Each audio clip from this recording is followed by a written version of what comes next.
Capítulo 15. Alguns homens foram da região da Judéia para a cidade de Antioquia e começaram a ensinar aos irmãos que eles não poderiam ser salvos se não fossem circuncidados, como manda a lei de Moisés. Paulo e Barnabé não concordaram e tiveram uma discussão muito forte com eles a respeito disso.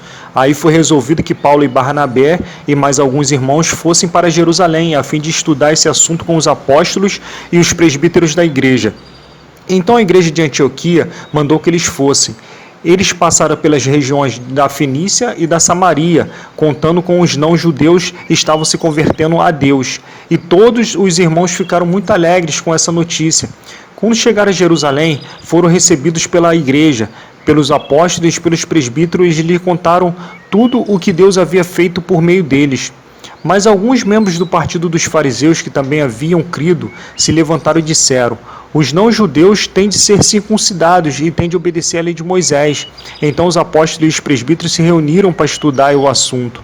Depois de muita discussão, Pedro se levantou e disse: meus irmãos, vocês sabem que há muito tempo Deus me escolheu entre vocês para anunciar o evangelho aos não-judeus, a fim de que eles pudessem ouvir e crer. E Deus, que conhece o coração de todos, mostrou que aceita os não-judeus, pois deu o Espírito Santo também a eles, assim como tinha dado a nós. Deus não fez nenhuma diferença entre nós e eles. Ele perdoou os pecados deles porque eles creram.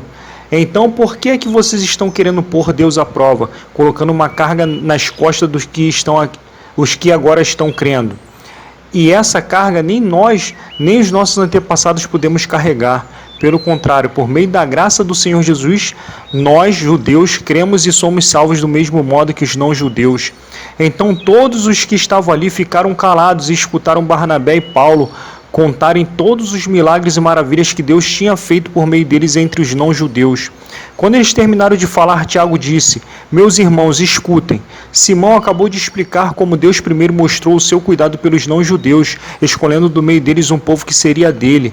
As palavras dos profetas estão bem de acordo com isso, pois as escrituras sagradas dizem: depois disso eu voltarei, diz o Senhor, e construirei de novo o reino de Davi, que é como uma casa que caiu. Juntarei de novo os pedaços dela e tornarei a levantá-la. Assim todas as outras pessoas, todos os outros povos que eu chamei para serem meus, vão procurar conhecer o Senhor, assim diz o Senhor, que anunciou essas coisas desde os tempos antigos. E Tiago continuou: a minha opinião é esta, eu acho que não devemos atrapalhar os não-judeus que estão se convertendo a Deus.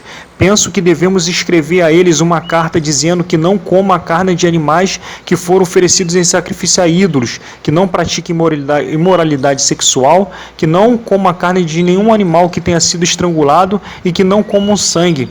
Pois, desde os tempos antigos, a lei de Moisés tem sido lida todos os sábados nas sinagogas, e as suas palavras são anunciadas em todas as cidades. Então os apóstolos e os presbíteros, com o apoio de toda a igreja, resolveram escolher entre eles alguns homens e mandá-los para Antioquia com Paulo e Barnabé. Os escolhidos foram Judas, chamado Barsabás, e Silas. Esses dois homens eram muito respeitados pelos membros da igreja e mandaram por eles a seguinte carta: nós, os apóstolos e os presbíteros, irmãos de vocês, mandamos saudações aos nossos irmãos não-judeus que vivem em Antioquia e na província da Síria e na região da Cilícia. Soubemos que alguns do nosso grupo foram até aí e disseram coisas que criaram problemas para vocês, porém não foi com a nossa autorização que eles fizeram isso. Portanto, nós todos resolvemos, sem nenhum voto contra, escolher alguns homens e mandá-los a vocês. Eles vão com os nossos queridos irmãos Barnabé e Paulo, que têm arriscado a sua vida a serviço do nosso Senhor Jesus Cristo. Estamos enviando então Judas e Silas para falarem pessoalmente com vocês sobre estas coisas que estamos escrevendo, porque o Espírito Santo e nós mesmos resolvemos não pôr nenhuma carga sobre vocês, a não ser estas proibições que são de fato necessárias. Não coma a carne de nenhum animal que tenha sido oferecido em sacrifício aos ídolos, não coma o sangue nem a carne de nenhum animal que tenha sido estrangulado, e não pratique imoralidade sexual. Vocês agirão muito bem se não fizerem essas coisas. Saúde a todos. Então mandaram que os 4 partissem, e eles foram para Antioquia. Lá reuniram os cristãos e entregaram a carta. Quando estes a leram, ficaram muito alegres com as palavras de ânimo que havia nela. Judas e Silas, que eram profetas, falaram muito com os irmãos, dando-lhes assim ânimo e força. Eles passaram algum tempo ali, e depois os irmãos, fazendo votos de boa viagem, os mandaram de volta para aqueles que os tinham enviado. Porém, Silas achou melhor ficar ali.